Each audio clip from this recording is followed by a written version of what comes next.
we were having today, and I feel very uncomfortable. No. I'm just following about something to get an understanding from you. Yeah, but I feel uncomfortable. Like this tape's gonna go out in Yeah, the 'cause world. you look silly. And some of these things that we're saying don't make me feel comfortable at all. Let's watch Jesse Lee expose this fake pastor. Let's react to some videos. I'm afraid that I could be in a theater in New York where I love the theater, and I'll be plotting my exit, how to get out. So is that why you moved away from Chicago? You were afraid of getting hurt by some black people? No. Who were you afraid of then with the guns? Who were the mass shooters? White guys, mostly white guys with guns. In are the mass Chicago? shooters. I see what you. So you're Yeah. not afraid of the blacks killing? Because you lived in Chicago for a while, right? I grew up in Chicago. And so My you were family's not black. afraid- I'm not afraid of black people. Why not? Why are you not afraid? So many blacks are getting killed by blacks. Why are you not afraid of that? I'm not afraid of the kind of, I mean, that's a great question, but I'm not afraid of the kind of personal violence that can happen that I wish wouldn't happen as a clergy, as a revolutionary lover. I'm not afraid of that. Okay, she's saying she's not afraid of it, but she's lying. The problem is, it goes against their narrative. These people need to give you a villain. Nobody in her circle, the educated class, talk about this type of stuff. They have to have a bad guy, which is Whitey. Amazing. We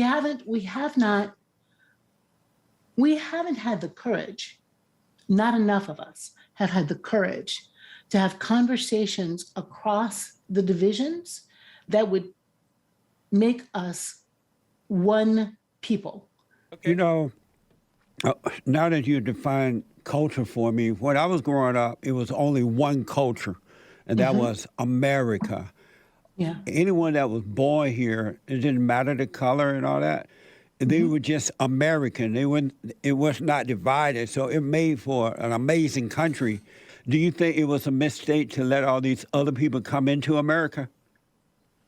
I think I would question that premise just a little, Jesse Lee, if you don't mind. I think America is a country of immigrants. You and I, our people didn't immigrate, right? We were didn't born immigrate. here, right? We were born here after our people were brought here. There was no slavery in the North. They want to pretend like this whole country, which is full of black people growing crops and shit all over the country. It was only in the South. And not only that, there were black slave owners.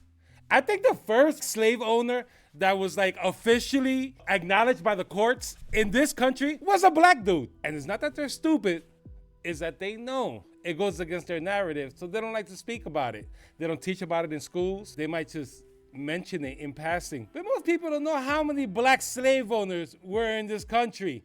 Hold on 1 second there, dummy. While you were busy yapping, look what I discovered. Check it out. Anthony Johnson was a slave brought over from Africa as an indentured servant, and he was freed. He earned his own freedom, and then he owned slaves, black and white slaves, on his tobacco farm. A black slaver is lowered in the head house. John Kasser earns his freedom through indentured servitude because that's the model. Anthony's like, no. So he goes to court, and the court rules in Anthony's favor and is like, we love this for you. Keep him forever. It's the first legal acknowledgement in English America that an African could be held as a slave by a black man. And look at this list of black slave owners and their feats. Famous. 5. Nat Butler, African-American slave owner who gained a bad reputation for his scheming actions purchasing and selling others. 4. Dilsey Pope, an African-American woman. She and her husband fought, and Dilsey sold him to her white neighbor out of spite. 3. The Pendarvis family owned the biggest rice plantations in the Palmetto region and was one of the wealthiest slave-holding families in South Carolina. 2. Justice Angel was a wealthy slaves owner and trader in Charleston, South Carolina. 1. Widow Richards operated a large sugar plantation and owned more slaves than all other black slave owners in Louisiana until the 1860s. I agree with you that it seemed that the Indians were here, but it was not America. They were just sitting around living in tents and doing nothing, smoking peyote. And if the white man had not discovered America and believed in God, and with the help of God, they created the greatest country on this side of heaven, there would be no America. Am I right? No, I don't think you're right. Why not? It was the white man Well, who founded and built the country, right? Well, I don't think the indigenous people were sitting around in tents smoking peyote. I think they were living They with were the killing land. one another, riding horses and doing nothing. You know what I mean? So I understand what you're saying about that. They were doing more than just smoking peyote and getting high. They were killing one another, eating one another, and stuff like that. I do agree to that.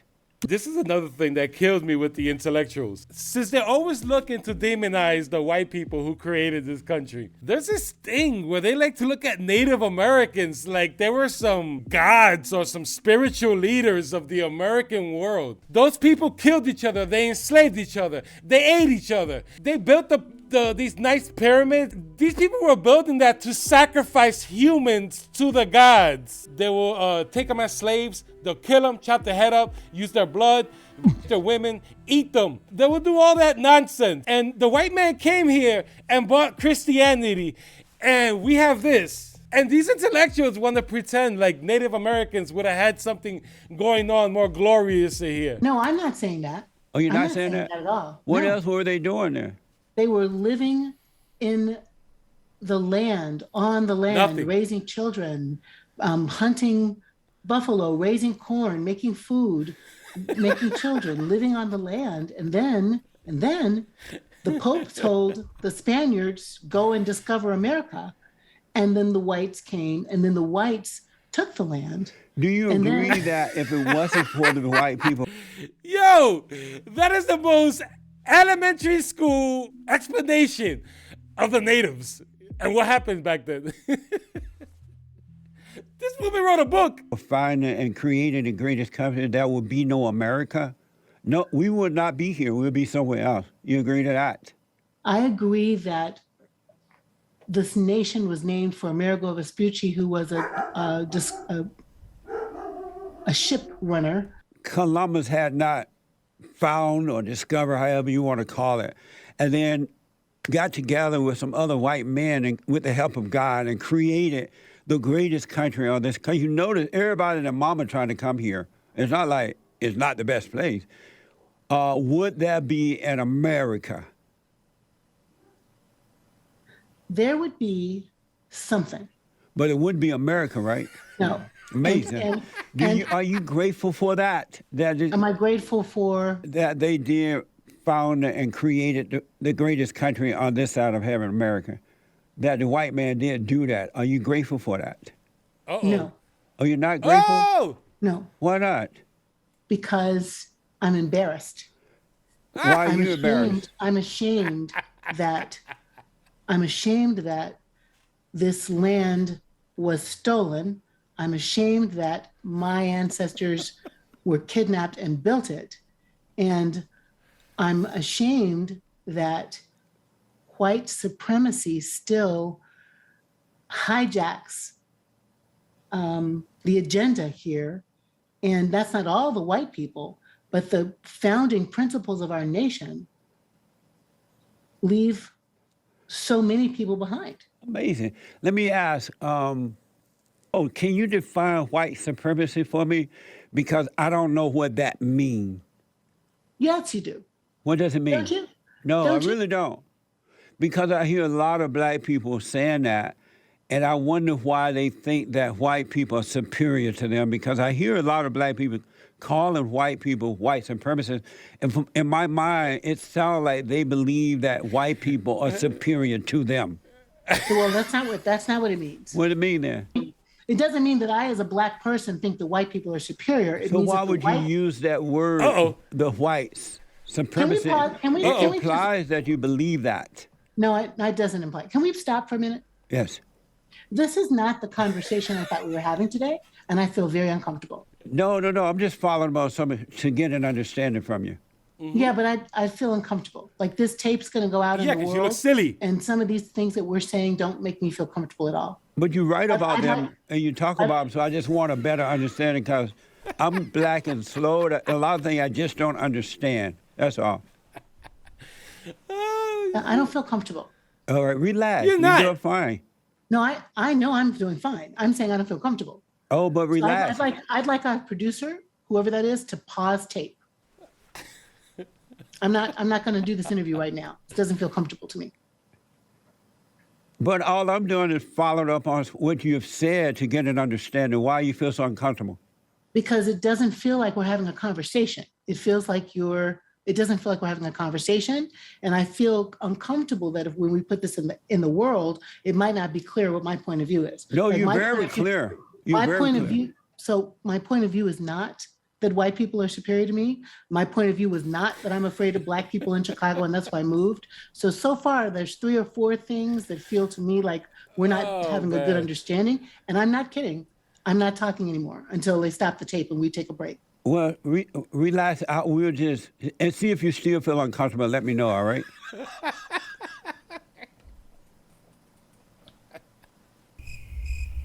I'm not going to do this right now. I'm always grateful to come and talk to people about new ideas, and it's lovely to talk about my book. But this conversation does not feel comfortable. And to start a half hour late and for it not to be comfortable feels to me like it's not supposed to happen today. Oh, so are you saying that you don't want to? I'm saying I'm done today. Oh, I think you I are? said it 3 times now. I'm not talking today about this. If we want to try again, we can. I can send you questions that make me feel comfortable. So far as am I afraid of Black people? Nope. So far as do I think white people are superior? Nope. So far, doesn't feel like a good conversation. I'm a little surprised to hear you say that because you said that one of the problems with culture is that, and Republicans and Democrats, that they don't sit and agree and disagree and talk about things anymore. You said that they tend not to do that. It looked like you're about to do the same thing. I'm about to stop talking because I could go to any room in the world, any room in the country, any room. I also get to have the ferocious courage to say, I'm not comfortable. So I'm not comfortable right now. I know, but you're not showing ferocious courage by running. I'm not running. I'm just not comfortable. And I'm not What going does to do that it right mean now. you're not comfortable? I don't know what it means. I think you know what it means. I think it means that I'm not comfortable. It doesn't feel like it's a good dialogue this moment, and I would like to pause. We can try it again another time. I'd like that, but I can't do it right now. It doesn't feel comfortable to do it right now. Amazing. Like the product isn't going to represent what I'm trying to say. It doesn't feel that way. But you're clearly saying what you're trying to say, and I'm just getting a better understanding to understand. Because you're helping me to understand the culture better. If we're going to do it again, then I would send questions that help you know, like culture. What do I mean by white supremacy? What are the terms that I'm trying to use? And what's the message I'm trying to put in the world? I'm trying to put in a world a message of ferocious courage that allows for good conversations. And I'm also a human, and I'm saying this conversation doesn't feel to me like it's going how I would like it to go. So before you run, can I ask you about some other part? Before you run, can I ask you about some other part of your book? Not today. Amazing. I know. I just can't do it today. It doesn't feel right. So you want me to ask only what you want me to ask, what you want to talk about? I want to have a dialogue. That's what we're doing. Jesse Lee, I'm not going to talk more right now about it. I don't feel like it's going well, and I would like to stop. Well, can we at least talk about you being a minister and what that like for you? I'm a minister and I'm an activist, and I'm standing up for myself right now and saying this doesn't feel comfortable. What made you decide to become a minister? I had 1 hour scheduled for this, and it's 3 minutes to 1 hour now. So it feels like it's not going to go as well as you or I would like, and I'd like us to pause and see if we can get it on the calendar again. That's what I'd like to do. Well, I can't force you to stay, of course. I am a little surprised that you're running, but... That you're saying I'm running is exactly why I'm not going to talk. Because you are putting a meaning on that is not true for me. I'm not running. Mean that you have to leave, right? You're going to leave. I'm saying I'm done. I'm saying I scheduled this from 3 to 4. It's 3:58. I'm finished for today. That's not running. That's being finished. There's a connotation to running that doesn't feel comfortable. That's not what I'm doing. It's not going well. We're going to stop. Can I at least ask you one more question before you go? It depends on what it is. About Obama. You mentioned Obama earlier. Can I ask you something about him? We'll see. Go ahead, I'll ask it. We'll see if I'm going to answer it. You said that you mentioned something about the president starting an insurrection, causing an insurrection. And I want to know, were you surprised when Obama caused the insurrection by using Obama Black didn't Lives cause an Matter? insurrection. Obama didn't cause an insurrection. Well, when you said, I was talking about Trump. oh, you were talking about Donald Trump? Oh, I thought you meant Barack Obama. Because, remember done. when Black Lives Matter was chanting? I'm seriously, this is exactly what I'm talking about. What do you Whatever mean? this is not what we're doing. I did not imply that the President Obama had an insurrection. Oh, I thought when you said That's the you saying president, that. No, you didn't think that. I'm yes, gonna I go did. now. I was thinking about when Black Lives Matter was chanting. I'm really sorry that I'm going to go, but I really am going to go. And whoever plays this, cuts it up. If I see it in the world without having to prove it, I'm not going to be happy. No, we're This not is going to cut it up. You got to worry. We're present it as is. We're not going to present. We're not going to play this tape anywhere. You might not be able to play it, but I'm playing it. No, you're not going to play it. Yes, I am gonna play it. Property as well. Oh. I'm sorry? Why are you going to play something that didn't go well? It's not. I mean, it's going well as far as I'm concerned. I thought we were having an amazing dialogue. I didn't expect you sir, to we're not run. you're not having an amazing dialogue. You are misinterpreting what I'm saying. I'm not interpreting at all. I'm just asking feels like on questions. purpose. Feels I'm like just on asking questions.